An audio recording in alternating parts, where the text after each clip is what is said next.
Here, at the edge of the model airfield in Cherry Creek State Park, an ecosystem thrives in plain sight. This open expanse shaped by both nature and man is the perfect territory for one of Colorado's most iconic residents. Driven by the constant need to forage, this prairie dog begins its daily search. The late summer provides a varied menu.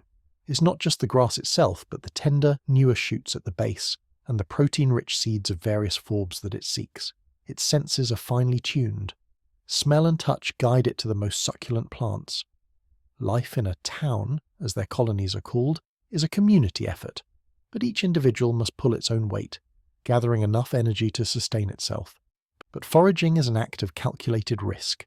The wide open space of the airfield provides little cover from above. Red-tailed hawks often circle these fields, and on the ground, coyotes are a constant threat. Every few moments, the prairie dog must stop, look, and listen, a life of perpetual vigilance. This intensive foraging is also a form of landscape engineering. By clipping the vegetation, it not only maintains a clear line of sight against predators, but also encourages different plants to grow. Its powerful incisors, which grow continuously, slice through the fibrous stalks with precision, ensuring not a single calorie of this late summer bounty goes to waste. The air is filled with the town's conversational murmur, a network of chirps and calls that keeps each member connected. It's a constant reassurance, an auditory map of the colony's mood, allowing this individual to focus on its final selections. In the dry heat of a Colorado August, standing water is scarce, so survival depends on extracting moisture directly from the vegetation. It bypasses the drier grasses now. With its hunger satisfied for now, it retreats to the relative safety of its burrow entrance.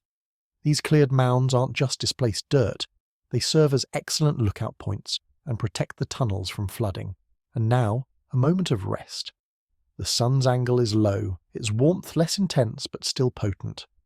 The prairie dog begins to bask, a behavior essential for thermoregulation. By absorbing this solar energy, it can conserve its own metabolic heat, preparing for the cool, high plains night that will soon descend. It's a moment of pure, solar-powered tranquility, a final, peaceful ritual at the close of another day in the grasslands of Cherry Creek.